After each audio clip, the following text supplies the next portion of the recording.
Oke, sekarang kita masuk ke topik selanjutnya di bab kelarutan dan KSP. Di sini kita akan belajar tentang meramalkan pengendapan. Ini kita bagi dua, kita bahas dulu yang pertama, yaitu meramalkan pengendapan kasus 1. Nah, ini sebenarnya konsepnya atau pengerjaannya itu sudah kita singgung ketika kita belajar tentang konsep kelarutan. Nah, nanti yang menarik itu ketika kita membahas tentang meramalkan pengendapan kasus 2. Tapi oke, ini kita bahas di video selanjutnya. Di sini kita bahas dulu yang pertama, meramalkan pengendapan kasus 1. Jadi maksudnya gini, misalnya kita punya, lagi-lagi, kita punya padatan NaCl. Di sini masanya itu 900 gram. Si padatan ini kita masukkan ke dalam H2O. H2O-nya itu volumenya 2 liter. Nah, yang akan kita bahas di sini adalah kita akan memprediksi apakah di proses pencampuran ini apakah akan terbentuk endapan atau tidak.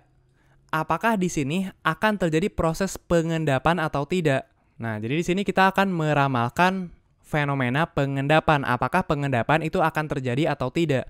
Nah, caranya gimana? Ini sebenarnya sudah kita bahas ketika kita membahas tentang konsep kelarutan. Jadi caranya, kita cari tahu si 900 gram ini apakah dia itu bisa dilarutkan semuanya atau tidak. Apakah seluruh NaCl 900 gram ini dia itu akan larut semua atau tidak. Berarti pertanyaannya, berapa gram NaCl yang bisa dilarutkan oleh 2 liter H2O. Si 2 liter H2O ini dia itu mampunya itu melarutkan berapa banyak NaCl. Berapa banyak gram NaCl yang mampu dilarutkan oleh 2 liter H2O. Nah, caranya gimana? Caranya kita manfaatkan nilai dari kelarutan NaCl. Kelarutan NaCl itu kan 6,1 mol per liter. Artinya apa? Artinya, tiap 1 liter H2O, dia itu mampu melarutkan NaCl sebanyak 6,1 mol. Tiap 1 liter H2O mampu melarutkan NaCl sebanyak 6,1 mol.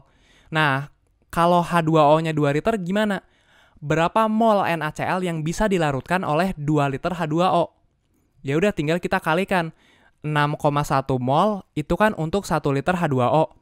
Kalau H2O-nya kita punya 2 liter, ya tinggal kita kalikan 2. Ini liternya coret, nanti dapat 6,1 kali 2 itu 12,2 mol NaCl. Nah, artinya si 2 liter H2O ini, dia itu mampu melarutkan NaCl sebanyak 12,2 mol. Nah, tapi di sini kan satuannya gram. Di sini satuannya mol. Ini kan belum cocok nih. Nah, biar cocok kita konversi salah satunya. Bisa kita konversi yang ini ke dalam mol, bisa kita konversi yang ini ke dalam gram. Nah, untuk kasus ini kita konversi yang ini aja ya.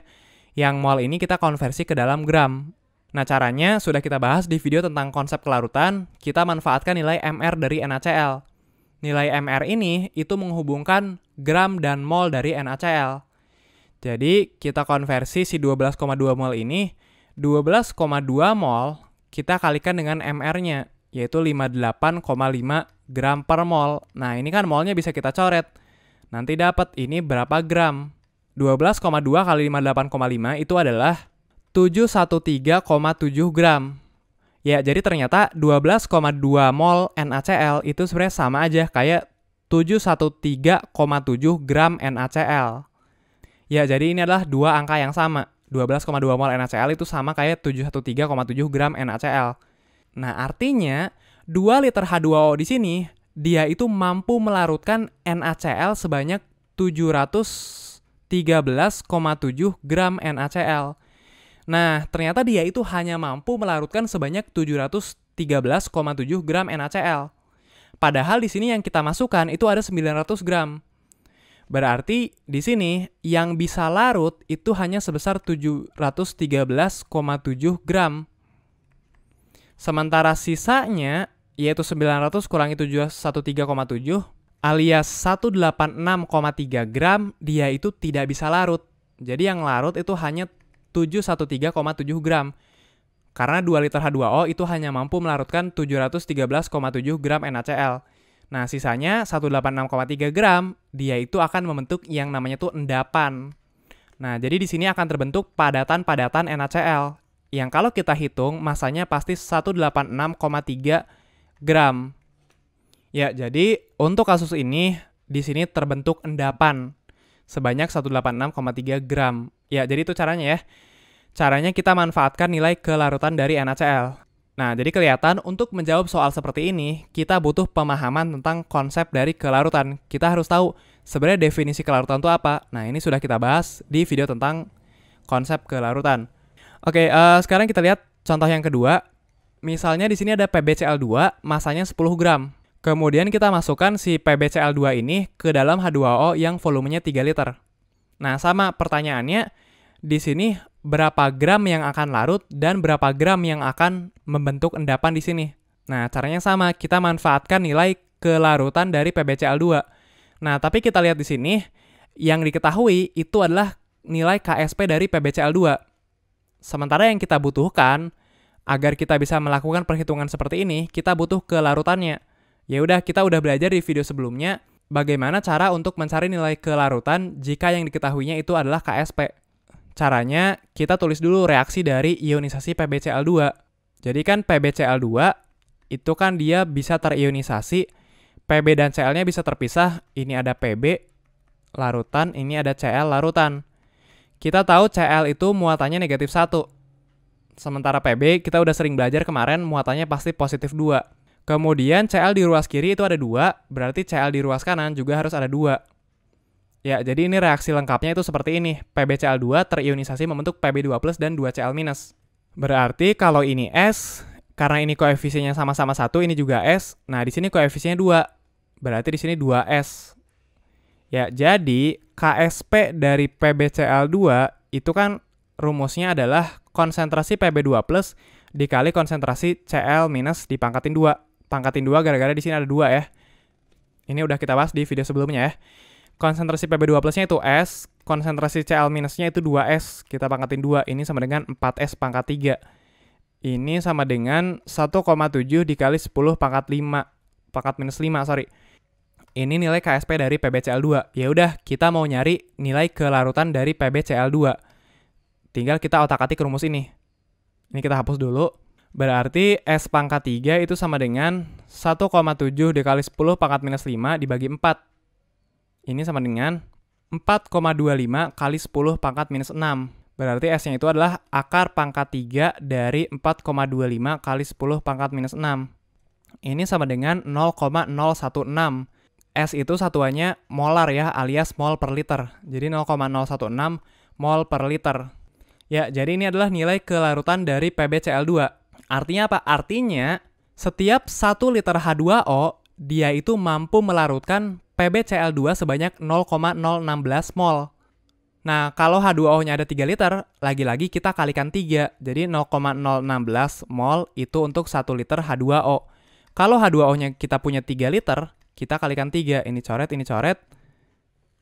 Nanti dapat 0,048 mol PbCl2. Ya, jadi 3 liter H2O itu mampu melarutkan PbCl2 sebanyak 0,048 mol. Nah, ini lagi-lagi belum cocok. Ini satuannya gram, ini satuannya mol.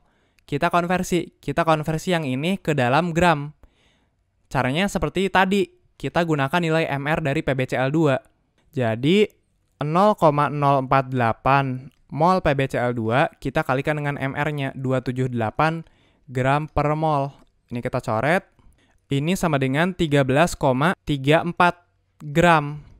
Ya, artinya 3 liter H2O di sini, dia itu mampu melarutkan PbCl2 sebanyak 13,34 gram. Nah, padahal yang kita punya di sini itu hanya 10 gram. Sementara H2O di sini, dia itu mampu melarutkan 13,34 gram. Ya udah, ini mah semuanya akan larut.